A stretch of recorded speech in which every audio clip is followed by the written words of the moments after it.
Ամանորյա հեքիաթը հասավ բժշկական կենտրոն։ Հեքիաթի գլխավոր հերոսները Էլֆերն ու Ձմեռ պապի հագուստով նորածիններն են։ Մայրիկներին առաջին անակնկալ նվերն են մատուցում։ Շատ հաճելի էր, որ բալիկին այս տեսքով տեսա, ոնց որ փոքրիկ Սանտա Կլաուս լինի։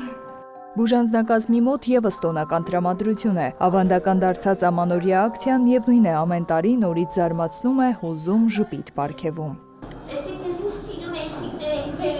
Երեխաները նորացին, գեղեցիկ ձևով, նախատոնական,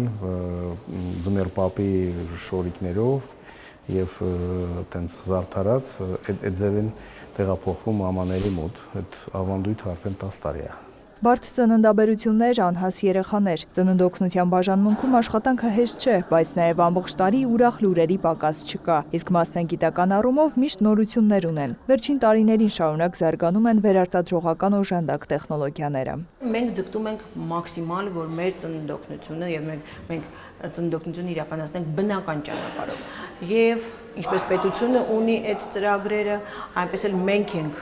շատ եւ շատ լայնորեն նրանց կիրառում, այսինքն մենք աշխատում ենք այն ուղղությամբ, որ նվազեցնենք կեսարյան հատումները, մենք աշխատում ենք այն ուղղությամբ, որ այն կանանց, ով որ ենթակա է բնական ճանապարհով ծննդաբերության կեսարյան հատումից հետո, ապա